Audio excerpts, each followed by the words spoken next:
વિદ્યાર્થી મિત્રો કેમ છો બધા મજામાં ને મારી યુટ્યુબ ચેનલમાં આપ સૌનું સ્વાગત છે। તો આજે આપણે જોઈશું 12th science chapter 8 aldehyde ketone અને કાર્બોક્સિલિક એસિડ સંયોજનો। તો કાર્બોક્સિલિક એસિડની બનાવટ જોઈ હતી અને આજે આપણે જોઈશું એના ઉપયોગો। તો જુઓ, પહેલું ઉપયોગોમાં એક કાર્બન એટલે મિથેનોઇક એસિડ। કેમ મિથેનોઇક બોલો? પહેલું તો કાર્બોક્સિલિક એસિડ છે એટલે ઓઇક, શું બોલાય આમાં? ઓઇક।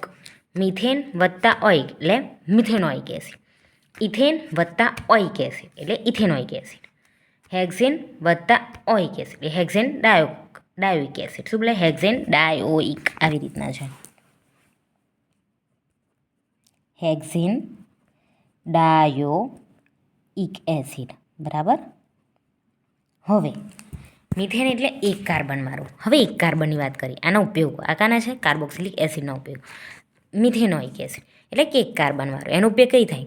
ઔષધો એટલે કે દવા, પછી બીજું રંગ ઉદ્યોગ, રંગ ઉદ્યોગ એટલે કે રંગમાં, ચર્મ ઉદ્યોગ, પછી રબર ઉદ્યોગ જે આપણે રબર વાપરીએ છીએ, પછી ઇલેક્ટ્રોમેટિક એટલે કે ઇલેક્ટ્રિક વસ્તુમાં, બરાબર।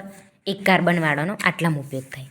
પછી બીજું ઇથેનોઇક એસિડ એટલે કે બે કાર્બનવાળું, રબરના સ્કંદક, રેયોનની બનાવટ। રેયોન એટલે કે જે આપણે કપડાં પહેરીએ છીએ પેલા રેયોન, આમ મુલાયમ મુલાયમ હોય રેયોન, ખેંચાય બી ખરા એવા રેયોનની બનાવટમાં ખાસ કરીને છોકરીઓના જે ડ્રેસ આવતા એમાં ટોપ બી હોય, કાં તો કાપડ બી હોય, કાપડનો ડ્રેસ બનાવે, ચોલી બનાવે એવું। તો ડ્રેસ બનાવે, ચોલી બનાવે, આ બધામાં અમુક રેયોન વપરાય ને રેયોન એટલે એકદમ મુલાયમ મુલાયમ અને આમ ખેંચાય તો ખેંચાય રબર જેવા, આમ જેટલું ખેંચે એટલું ખેંચાય કાપડ એવું હોય રેયોનની બનાવટમાં। પ્લાસ્ટિક ઉદ્યોગમાં જે આપણે પ્લાસ્ટિક વાપરીએ છીએ એમાં, સિલ્કના ઉદ્યોગમાં, સિલ્કમાં ખબર છે સિલ્કના અત્યારે તો બહુ બધા ડ્રેસ આવ્યા છે, બધા નીકળે છે એ ગરમીમાં, ગરમી બહુ થાય એ શિયાળામાં ચાલે એવા સિલ્ક, એના ડ્રેસ બનાવે છે। પછી સિલ્કની સાડી હોય, સિલ્કનો ઉપયોગ ડ્રેસમાં બનાવવામાં થાય, પછી સાડી બી બનાવાય છે, એની સાડી બી બહુ હોય છે, અત્યારે બહુ ફેશન છે આવા બધાની, દેખ્યું છે ને એમાં? હા, ડ્રેસ ને બધા સાડી સિલ્કની બહુ બધા હોય છે, બહુ બધા પહેરે છે, એ અત્યારે ફેશન આવી ગઈ એટલે સિલ્કનો ઉપયોગ એવી રીતના બે કાર્બન હોય એનો ઉપયોગ આવામાં થાય। પછી હેક્ઝેન ડાયોઇક એસિડ, શું છે? હેક્ઝેન ડાયોઇક એસિડ, હેક્ઝેન ડાયોઇક એટલે કે 6 કાર્બનવાળું, બરાબર। COOH બને, COOH બને, બરાબર।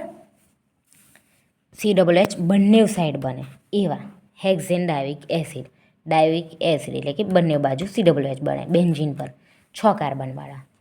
6 કાર્બનવાળાનો ઉપયોગ શું થાય? નાયલોન 6 ઉદ્ભવ, નાયલોન જે આપણે કપડાં હોય છે, બરાબર, નાયલોનવાળા, નાયલોનનો ઉપયોગ કરે, નાયલોનનો ઉપયોગ કરીને કપડાં બનાવાય। પછી રંગ ઉદ્યોગ, રંગમાં એનિલિન બ્લુ બનાવટમાં, યુરેનિક એન્ટિસેપ્ટિક તરીકે, એ એન્ટિસેપ્ટિક તરીકે એટલે કે દવા તરીકે, બરાબર। એન્ટિસેપ્ટિક, યુરેનિક એન્ટિસેપ્ટિક તરીકે એટલે કે દવા તરીકે, ઓકે। એક કાર્બનનો આટલામાં થાય, બે કાર્બનનો આટલામાં થાય અને 6 કાર્બનનો આટલામાં થાય, જોઈ લો, ઓકે વિદ્યાર્થી મિત્રો।